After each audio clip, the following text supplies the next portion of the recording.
Hi, George. Hello, how are you? Very good. Thank you for sitting with us today. Yep. Everyone, this is George Igo, and his name is very apropos what he does. So, George goes everywhere. And I just wanted to plunge in and start asking questions because I love the series. I had so much fun watching every single episode that is available right now. Oh, good. Um, and so I was blown away by how in some cities you even managed to cut your budget by half. And I was like, okay, that never really happens to me. So how difficult is it to really stay within your budget? Well, of course, it's more difficult in some cities than others. New York was a little more challenging than some of the other cities, I'll admit. But I think if you kind of put in the research beforehand and kind of do your homework on it, I think you can do it anywhere and find fun, creative things without breaking the bank. So besides research, what would be your biggest tip for someone who's planning an upcoming trip? I think, yeah, research, put in the time beforehand, look beyond the first page of Google results or the first page of TripAdvisor results, and just try to be creative. Open yourself up to new experiences. Don't just focus on maybe things that you only do in your hometown. Maybe try to branch out a little bit. And I think that opens more opportunities for budget friendly travel and also more opportunities for just having a good time. Which is wonderful because in reality travel just opens up the world to us. So I love that tip. That's fantastic. I am also curious about how you choose your next destination. Is it either your bucket list? Is it because it's near you? Could it be because you're challenging yourself in a city known to be expensive and you just want to prove that we can have a good time under $100 in that city? I just tried so far. I've really just tried to pick large cities that probably will get a lot of tourists. For this particular season, we focused more on the eastern half of the United States, Mhm. um, and within that, just kind of the four quadrants there. So we did a Midwest leg, a Northeast leg, a Southeast leg, and then a Texas Louisiana leg. And just choosing larger destinations that will get a lot of tourists and that are places people want to go. And for future episodes, if there are more, I'm kind of doing the same thing, thinking about larger cities, Denver, Portland, Seattle. Those are kind of Phoenix. Those kind of come to mind right now. Or I know you're in Miami or you're in South Florida. Miami, yes. In Miami, You still have to come here.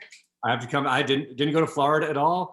So yeah, Miami's certainly on there. I have Tampa, St. Petersburg is another one in Florida. I have a buddy from St. Pete who's always telling me, dude, you got to go to St. Pete, got to go to St. Pete. So that's another one on my list.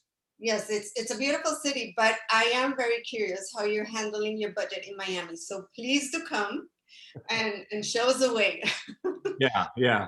There's another thing that I think that really caught my eye and is that you're opening cities even to people who live in the city. I'm pretty sure locals are reaching out to you and saying, hey, where did you find out about that? Like case in point, let's talk about that Philadelphia taco cheesesteak, Yes. which is as you well explained, it's a cheesesteak in a pizza, which Yeah, sounds amazing. But how do you find things like that? I know that you're going for off the beaten path in most of your episodes, but where do you get this? How do you come up with these finds? Um, well, to what you said, one of my favorite things that I love to hear from people is when they say they've lived in a city for decades and like I've never heard of that. That's one of my absolute favorite things to hear. That's how I know I hit my mark. Um, I just like the Philly taco. Yeah, I was just thinking. Uh, Everyone knows about the Philly cheesesteak. Right. And so I just sort of looked, I'm like, I could get a cheesesteak, but that's kind of, it's been done. I feel like it's, just a little overdone probably at this point. And so I just started Googling, unique foods in Philadelphia or um, Philadelphia cuisine or just, stuff that you find different things. You find then you Google stuff about cuisine in Philadelphia, you'll undoubtedly get a lot of cheesesteak related articles. But, push past that. And then I found the Philly taco. I don't know where exactly it was, but it was just one of those, and it has its own Wikipedia page. Oh, Uh, yeah. Okay. Well, I again, like you said, go past that first page of Google, right? absolutely just, and kind of, go on to, uh, Reddit, Philadelphia Reddit message board, uh, Mhm. you know, uh, just try to, which is kind of a way to talk to locals in a way. And that's how in that Philadelphia episode, I did a whole segment on the word John, which is a Philadelphia term that I never heard of, but I kind of heard about it. Then I went on Reddit and I just kind of asked a couple questions about it, and some of the locals kind of filled me in on its usage. And so, um, yeah, that's kind of how I discovered some of the unique things there.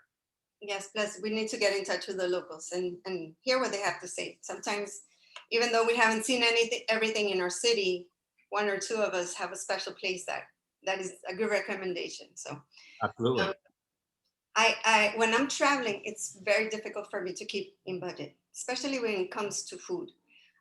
Is there anything that you have had to walk away that you really wanted to eat, and you just have to say, okay, I need another travel budget for next time to come taste this? Yeah, I mean, that's sometimes you do have to make hard decisions. And I'll admit, in this series, I don't exactly go to any, I don't go to any Michelin star restaurants Mhm. in this series. Um, I steer more towards street food, stuff that's more kind of grab it and take away. It's not necessarily the fancy sit down place. Right. Um, and so when I'm doing my research, honestly, I don't look up best restaurants in you know whatever city, because a lot of those, they'll give you fantastic restaurants. Don't get me wrong, but it's not going to be budget friendly. I mean, if I did that in New York, they'd give me, Peter Luger's Steakhouse in Brooklyn, which is a world-renowned steakhouse, but I don't think I'm getting out of there for under $100. So, um, That's tough. Yes. yeah. But I don't think that affects the quality of the food, though. Personally, I mean, I of course you're going to get great food at those fancy restaurants, but I think you can also get great food, great street food, get great, kind of hole in the wall places. I'm uh, really for that. Yes. No. And I also love that you're giving us your honest opinion. Like in New Orleans, the turtle soup was not that much of a big deal. I would have gone for it as well to try it out, but it wasn't your cup of tea, and so now I know. So that's good. And that's yeah. Sometimes things aren't great. Yeah, I try to be honest, and I was obviously ordering something that was a little more unusual. So I mean, maybe could have predicted that it wouldn't be my cup of tea. But yeah, try different things, and sometimes it's great, but sometimes it isn't. But that's all part of it. Exactly, exactly. And so we spoke about food. Was there anything in a particular city that you really wanted to go and discover, and you just had to come back for it because there was no budget for it? I do know that in Atlanta, I was hoping to go to a Braves game. Yes. Uh, that just kind of wasn't happening. Um, where else? I know. Oh, in Dallas, they're all sports related, I guess. I wanted to try to tour the Dallas Cowboys Stadium, That's a and big one. again, that just kind of wasn't in the cards. Um, but yeah, a couple other places that didn't necessarily, it wasn't necessarily budget, but some places, they were closed, they were being renovated, um, Mhm. stuff like that. So it just kind of wasn't happening. I think there was a beekeeping place in Savannah that I wanted to check out, but they just weren't available at the time, and so it happened. So now that you mentioned the bee keeping, we spoke about food, we've spoken about sports. You do have certain categories that you're looking to discover during your trips. How do you choose these categories? I let the city decide them. Basically, I kind of do my research and then sort of categorize them. But I try to hit a variety. I try to kind of have something for everyone. Uh, Mhm. it's not a food centric show or a drink centric show or a history centric. It has a little bit of everything and some variety, so that hopefully anyone who watches it can find something that they would look at and say, "Oh, now that's something I would want to do." So now that you mentioned also that it's not a drink centric show, I tend to find a beer in every single one of the episodes. I'm really happy that you were able to taste that limited edition Sam Adams beer in Boston. I think it's amazing too. Is there some other discovery like that you're like, yes, I have this once in a lifetime opportunity? Or is there something else besides the beer that has to be in your show? You mean a category that has to be in the show? Either a category or something specific you want to go see a park in, or I see a lot of nature in your travel. So do you absolutely, besides having a drink, do you absolutely need to find some way of exploring a park or riding a bike through nature in the city or something to that effect? Not. I mean, not necessarily. I do believe food and drink is in every episode, just because I think those are so. Um, everyone eats and everyone drinks, or a lot of people drink, and so that just makes sense to put in every episode. And every city usually has good options for those Mhm. categories. But beyond that, I don't want to force anything. I want to do what is best creatively for the show.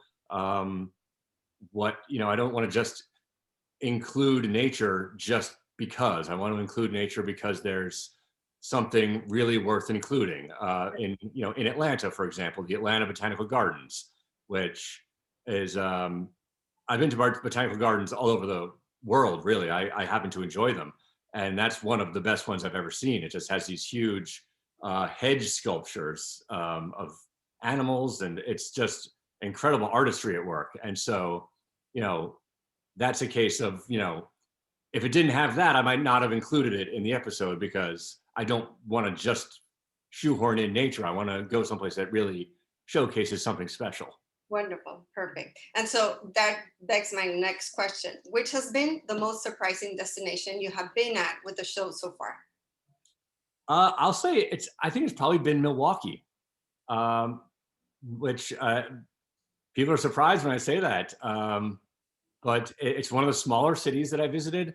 But I'm Mhm. really surprised at how much fun stuff there was to do there. The people were great. I believe it's the longest episode that we made, just because there was enough to fill that length of time, And and budget. and it was on a budget, and it was just a lot of fun stuff. Some Harley Davidson Museum. Um, was there. Went to one of my favorite places, which was I don't know if you're familiar at Green Bay Packers games. They wear those foam cheese heads. Oh yes, yes, yes. I went to the cheesehead factory where they make them, and you can make your own. And you pour Wow. the mixture into the mold, and you clamp it down, and then you walk away with your own cheesehead that you made yourself. And I love that place. That's fantastic. Another great discovery on George Goes Everywhere. Um, One other question I have for you is regarding transportation. I mean, I live in Miami where you would spend, even though your budget will be intact, because if you go on the bus, you'll spend the whole day in the bus before you get to your destination.